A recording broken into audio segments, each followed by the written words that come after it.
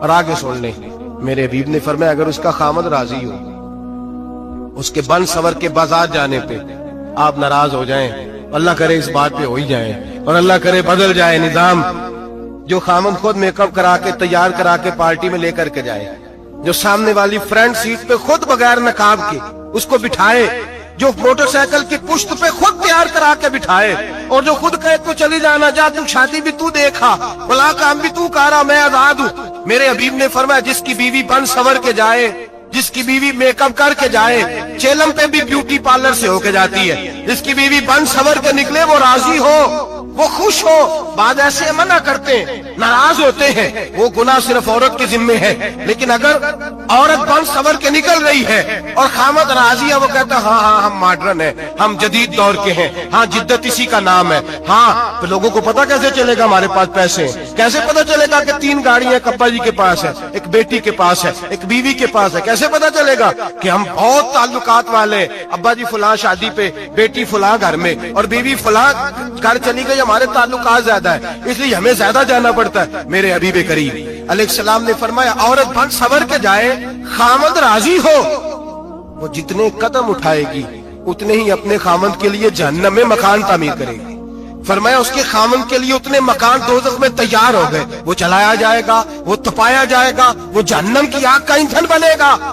اور میں نے شاید آپ کو درجنوں بار حدیث سنائی ہو، میرے کریم رسول نے فرمایا بی بی ایک ہوگی پر 4 آدمیوں کو جہنم میں لے کے جائے گی۔ یا رسول اللہ کس کو؟ فرمایا باپ نے پردے کا نہیں کہا تو باپ بھی دوزخ میں جائے گا، اگر بھائی نے پردے کا نہیں کہا تو وہ بھی دوزخ میں جائے گا، شوہر نے پردہ نہیں کرایا تو وہ بھی جہنم میں جائے گا۔ وہ بیٹا جو کہتا تھا نا 1.25 لاکھ کا موبائل لینا ہے، تو اماں نے گھر کے اندر شور ڈال دیا، مجبور کیا خامن کو، لے کر کے دیا۔ اس بیٹے سے پوچھا جائے گا تو ساری ضدیں اماں سے منواتا تھا، یہ تو نے کیوں نہیں کہا پردہ کر لے؟ اور اب تو بی بی ذرا 40 سال کی ہوتی ہے تو کہتے ہیں میری خیر ہے، میں بوڑھی ہو گئی ہوں، میری خیر ہے، روٹیاں ساری کھاتی ہوں، باقی سارے کاموں میں جوانوں کی طرح ہوں، پردہ نہیں میں نے کرنا، میری خیر ہے، فلانا تو میرے بیٹے کی طرح۔ ظلم کی حد ہے، ظلم کی حد۔ کزن ایک دوسرے سے ہاتھ ملاتے، کزن، وہ کس مصیبت کا نام؟ کہتے یہ بھائی ہے، او بھائی یہ بھائی ہوتا تو اس سے نکاح ناجائز ہو۔ اب چونکہ اللہ نے اس کے ساتھ نکاح کو حرام رکھا ہے تو یہ تمہارا بھائی ہو سکتا؟ میرے رسول کریم صلی اللہ علیہ وسلم نے فرمایا سور نجس العین ہے، کتا بالکل ناپاک نہیں ہوتا، کتا بھیگ جائے تو بعد اوقات ناپاک ہوتا ہے، یا کتے کے منہ سے تھوک نکلے تو ناپاک ہوتی ہے، سور نجس العین ہے، پورا ناپاک، خشک بھی ہو تو ناپاک ہے۔ میرے حبیب پاک علیہ الصلوۃ والسلام نے فرمایا ایک سور ہو وہ پہلے ہی ناپاک، اور دوسرا پھر وہ سور گند میں لپٹا ہوا ہو، غلاظت اس سور کو لگی ہوئی ہو۔ فرمایا ایک تو سور جو نجس العین ہے اور پھر وہ گند میں لپٹ جائے، غلاظت میں بھر جائے، اس کے پورے وجود کو گندگی لگ جائے۔ فرمایا وہ سور گندگی اور غلاظت میں لپٹا ہوا تیرے جسم سے لگ جائے تو اتنا برا نہیں جتنا غیر محرم عورت کا وجود تیرے وجود سے لگ جائے تو برا ہے۔ کس قدر تفصیل دی، کہاں سے بات شروع کی اور کہاں میرے نبی نے سکھائی۔ کزن ہاتھ ملا رہی ہے، کزن کے ساتھ بازار جایا جا رہا ہے، کزن کے ساتھ فلاں کام ہو رہا ہے، کزن کو چچا کا بیٹا بھائی ہوتا ہے، اگر یہ سگا بھائی ہوتا تو اس کے ساتھ نکاح ناجائز ہوتا۔ خدا را آ جاؤ، لوٹ آؤ، واپس پلٹو دین کی طرف، لوٹو اس تباہی سے نکلو۔ یہ جو آگ ہے، یہ جو بے سکونی ہے، یہ جو تماشا ہے، یہ لاکھوں کمانے کے باوجود جو بے برکتی ہے، یہ بڑی بڑی فوجوں کے باوجود جو روز میتیں اٹھتی ہیں، یہ جو روز جنازے پڑے جاتے ہیں، یہ جو روز بیٹیاں بیوہ ہوتی ہیں، یہ جو روز ماؤں کے سہاگ لٹتے ہیں، یہ ہماری نافرمانیاں ہیں۔ ہم دین کے معاملے میں ہم لوگوں نے نرمی شروع کر دی ہے، ہم اللہ اور اس کے رسول سے بغاوت کرنے لگے ہیں۔ قرآن مجید سورہ احزاب آیت نمبر 33 اللہ فرماتے ہیں وَقَرْنَ فِي بُيُوتِكُنَّ، اے میرے محبوب کی ازواج، یہ حضور کی ازواج کے وسیلے سے ساری عورتوں کو پیغام ملا، کہا اے بیویوں اپنے گھروں کے اندر ٹھہری رہو۔ کہاں رہو؟ گھروں کے۔ بیویوں کو دھوکہ دیا جاتا ہے، میری مائیں بہنیں بیٹیاں بچیاں سمجھتی نہیں بات کو، دھوکہ دیا جاتا ہے، کہتے ہیں لو مولوی دقیانوس ہو گیا ہے، یہ صوفی دقیانوس ہے، یہ کہتا ہے بی بی گھر کے اندر قید ہو کے رہے، پردہ تو قید کا نام ہے، وہ گھر کے اندر قید. بی بی صرف ماں بن سکتی ہے, وہ وزیر مملکت نہیں بن سکتی. اور صرف دیکھو نا, وہ امریکہ سے نعرہ لگ رہا ہے کہ بی بی صرف بیوی بن سکتی ہے, وہ وزیر نہیں بن سکتی. بی بی صرف بہن بن سکتی ہے, وہ صدر نہیں بن سکتی. پوری امریکہ کی تاریخ نکال کے مجھے بتلاؤ آج تک کتنی بیویوں کو صدر بنایا انہوں نے, بتلاؤ کتنی بیویوں کو صدر. کیا تماشا ہے, دھوکہ دیا عورت کو, اور عورت اس دھوکے میں ان کی پتہ نہیں آئی کہ نہیں ہماری آ گئی ہے.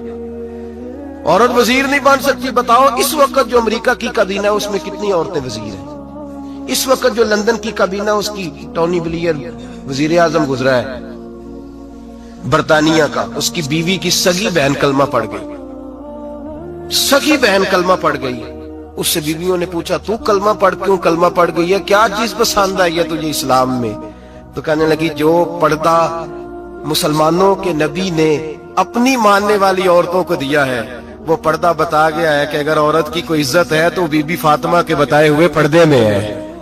یہ حال موقع پہ زندہ موجود ہے عورت. اس نے 2 جلدوں میں کتاب لکھی ہے پردے کی اہمیت, 2 جلدوں میں. ہمارے ہاں مصیبت بنی ہوئی ہے, عورت ان کے چکر میں آ گئی ہے. وہ تو تمہیں دھوکہ دے رہے ہیں, وہ تو تمہیں تباہ کر رہے ہیں. وہ بی بی جو گھر میں بیٹھی تھی تو میں نے کہا کہ وقت کا ولی غوث کتب اس کو حکم تھا کہ جا کے ماں کے پیروں میں بیٹھ, وہاں تجھے جنت ملے گی. وہ بیٹی جو باپ تھکا ماندہ گھر سے باہر آیا تھا اور محنت کی کمائی کما کے لایا تو اس کو حکم تھا کہ پہلا لقمہ بیٹی کے منہ میں دینا, بہن کے منہ میں دینا. اور وہ خاوند جس کو حکم دیا گیا تھا کہ تو باہر سے تھک کے آیا ہے, چور ہو کے آیا ہے, اگر گھر میں تیری بیوی پھر بھی کوئی رویہ غلط کرے تو مدینے کے حبیب نے کتنا نرمی دی بیویوں کے حق میں. فرمایا یہ عورت ٹیڑھی لکڑی ہے, اسے اللہ نے عقل ہی تھوڑی دی ہوتی ہے, اگر کبھی بگڑ جائے تو نرمی کا مظاہرہ کر, ٹیڑھی کے ساتھ ہی گزارا کر, اللہ تجھے اجر عظیم عطا فرمائے گا. میرے حبیب نے کس قدر عورتوں کو اہمیت دی, کتنی فضیلت دی, کتنے ان کے بارے میں نرمی رکھی. اور عورت کو کہا جاتا ہے تو باہر نکل, باہر آ دیکھ تیرے لیے کیا. کالج میں پڑھتا تھا, امتحانات کے دن تھے تو بس میں اسٹوڈنٹ گھس جاتے ہیں. ہم 8-10 لڑکے بس کے اندر گھس گئے تو لڑکیاں کہنے لگی ہمیں بھی بٹھاؤ. وہ جو کنڈکٹر تھا بس کا اس نے کہا کہ بیٹی بہن لڑکے آ گئے ہیں تو تم اس طرح کرو, تم نہ جاؤ, تم پچھلی بس میں آ جانا. لڑکیاں زور زور سے بولنے لگی, کہنے لگی ہمارے برابر کے حقوق ہیں, لڑکے بٹھائے ہیں تو ہمیں بھی بٹھاؤ, حقوق جو برابر کے ہمیں بھی بٹھاؤ. اب وہ مجبور ہو گیا, پیچھے ہٹ گیا. وہ 8-10 لڑکیاں بھی چڑھ آئی.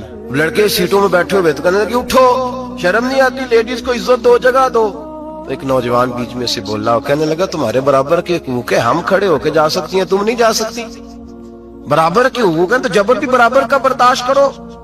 چپ کر گئی. کہنے لگے آج کے بعد یہ نہ کہنا برابر کے حقوق ہے, آج کے بعد یہ کہنا کہ عورتوں کی عزت کے حقوق ہے. برابر کے حقوق مانگنے میں اس کی کمزوری ہے. عزت کے حقوق, بینک میں بیویاں بل جمع کرانے آتی ہیں تو انہیں عزت کا حق ملتا ہے, عزت کا. وہ کلرک صاحب جو پتہ نہیں کس طرح کسی سے بولتے ہیں وہ بھی بیویوں کا بل پہلے جمع کرتے ہیں. بس کے اندر بھی بیوی کو عزت ملتی ہے.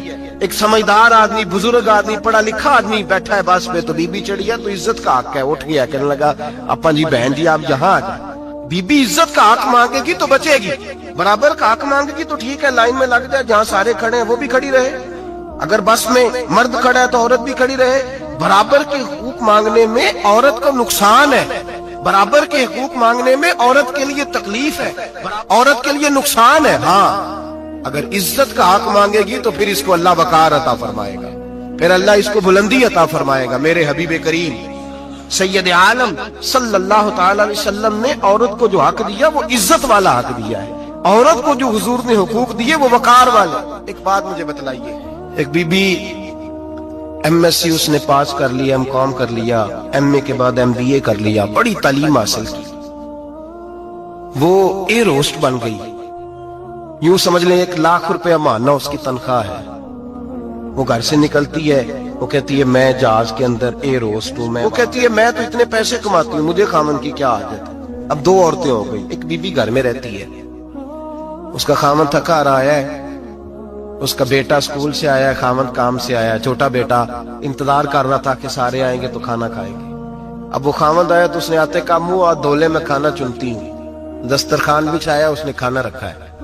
اس کا بیٹا بھی کھانا کھا رہا ہے, اس کا بھائی بھی کھانا کھا رہا ہے, اس کا شوہر بھی کھانا کھا رہا ہے, وہ ان کو کھانا کھلا رہی ہے.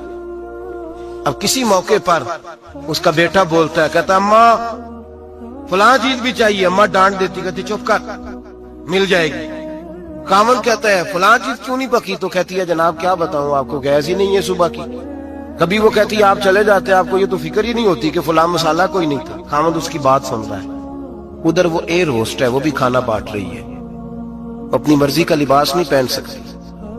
اس کو جب ٹریننگ دی جاتی ہے تو اس کو کہا جاتا ہے کہ تو نے معاذ اللہ چست لباس پہننا ہے, میک اپ تو نے کر کے رکھنا ہے, اور کوئی بدتمیز ترین لڑکا تیرے ساتھ بدتمیزی بھی کرے تو نے جواب میں بولنا نہیں, جی جی کرنا ہے, اس لیے کہ ہماری ایئر لائن کا نقصان نہیں ہونا چاہیے. اب لڑکے اس کو بلا رہے, پھپتیاں کس رہے ہیں. وہ کہتی ہے میں بڑی سیانی ہوں, لاکھ روپیہ کماتی ہوں, مجھے کیا ضرورت ہے. ایمانداری سے دل پہ ہاتھ رکھ کے بتانا, وہ بی بی جو گھر میں کھانا تقسیم کرتی ہے اس کی عزت زیادہ ہے یا جو جہاز کے اندر کھانا تقسیم کر رہی ہے اس کی عزت زیادہ ہے؟ یہ اپنے دل سے بی بی کہہ رہی ہے میں لاکھ کماتی ہوں, یہ تو خامد مجھے 10 روپے دیتے ہوئے 100 دفعہ باتیں کرتا ہے. تجھے پیسے تو تیری جیب میں اس طرح نہیں آ رہے, لیکن جو عزت تجھے گھر میں نصیب ہو رہی ہے, جو عزت تجھے گھر میں نصیب ہو رہی ہے. کسی بزرگ سے کسی نے کہا تھا کہ جناب دنیا میں روٹی کھانے کا مزہ کب آتا ہے؟ تو انہوں نے کہا روٹی کھانے کا مزہ تب ہی آتا ہے جب اماں تو دور پہ روٹیاں لگا رہی ہوتی ہے. اماں تو دور پہ روٹیاں لگا رہی ہوتی ہے اور بڑے بڑے بادشاہ بھکاری بن کے کھڑے ہوتے ہیں, اماں ایک گرم گرم روٹی دینا. وہ لطف ہے, وہ ذائقہ ہے. میرے بھائی, عورت جب تک گھر کی چار دیواری کے اندر رہتی ہے وہ محفوظ رہتی ہے, وہ باوقار رہتی ہے. اور جب وہ کہتی ہے نہیں نہیں میں برابر نکلوں گی, میں کماؤں گی, آپ دیکھ لیں ٹریننگ دی جاتی ہے عورتوں کو ہوٹلوں کے اندر. پاکستان میں, پنجاب میں, ہمارے دیہاتی ماحول میں اب ہوٹلوں کے اوپر ویٹر کا کام عورتیں کرنے لگی ہیں. عورتیں بیٹھتی ہیں, کام کرتی ہیں, ان کو حکم ہوتا ہے, صبح ٹریننگ ہوتی ہے کہ کوئی آدمی جتنی بھی بدتمیزی کرے تم نے بولنا نہیں. او خدا کے بندو, او میری ماؤں بہنوں بیٹیوں, یہ تمہاری عزت نہیں, یہ تمہیں رسوا کیا جا رہا ہے, یہ تمہیں ذلیل کیا جا رہا ہے. صابن کا اشتہار ہے اور تصویر بی بی کی, شیمپو کا اشتہار ہے تصویر بی بی کی, سیمنٹ بیچا جا رہا ہے اور تصویر بی بی کی. توہین ہوتی ہے تمہاری صبح و شام اور تم اسے اپنی عزت سمجھتی ہو, تم اسے اپنا وقار سمجھتی ہو. عزت کیا ہے؟ آمنہ کے لال, حضرت عائشہ کے سردار, سیدہ فاطمہ زہرا کے بابا, میرے حبیب کریم سید عالم صلی اللہ علیہ وسلم سے حضرت فاطمہ نے کہا یا رسول اللہ, جو بی بی اللہ کے قریب ہونا چاہے, جو رب کا قرب پانا چاہے, جو اللہ کی ولیہ بننا چاہے, مجھے کوئی نسخہ بتا دے میں عورتوں کو بتاؤں. تو میرے حبیب نے فرمایا جو بی بی جتنا گھر کے اندر رہے گی, جتنا گھر کے اندر رہے گی, جتنا گھر کے اندر رہے گی, اتنا ہی وہ اپنے رب کے قریب ہوتی جائے گی, اتنا ہی اللہ کا قرب پاتی جائے گی, اتنا ہی رب کریم کی ولیہ ہوتی جائے گی, اتنا ہی اللہ تبارک و تعالیٰ اسے اپنی قرب کی منازل عطا فرمائیں گے. جتنی وہ گھر کے اندر رہے گی اتنی اللہ کے قریب رہے گی, اور جتنی سج دھج کے باہر نکلے گی, جتنی صبرے گی, اتنی وہ اللہ سے دور ہوتی جائے گی. جتنے قدم اس کے گھر سے دور نکلیں گے اتنے ہی قدم اس کے اللہ کے قرب سے دور ہوتے جائیں گے, اتنے ہی قدم. مائیں تمہاری دعائیں قبول ہوں گی, میری ماں تب قبول ہوں گی جب تم گھر میں رہو گی. بیٹیوں, رب کریم کا قرب اس وقت نصیب ہوگا جب تم گھر کے اندر رہو گی. تم بھائی کے لیے مانگو گی تو اللہ تمہیں دے گا, بیٹے کے لیے مانگو گی تو اللہ تمہیں دے گا, شوہر کے لیے مانگو گی تو اللہ تمہیں دے گا. اگر چاہتی ہو کاروبار بڑھے, اگر چاہتی ہو رزق میں برکت ہو, اگر چاہتی ہو تمہارے گھروں میں امن ہو, سکون ہو, جو تم مانگو عرش کا مالک تمہیں عطا کرے. تو پھر میرے رسول نے نسخہ بتلایا ہے, پھر میرے کریم نے بتلایا, گھروں میں بیٹھی رہنا, جتنی گھروں کے اندر رہوگی اتنا ہی اللہ زیادہ درجہ عطا فرمائے گا, تمہاری دعائیں قبول کرے گا, تمہاری التجائیں اللہ مانے گا.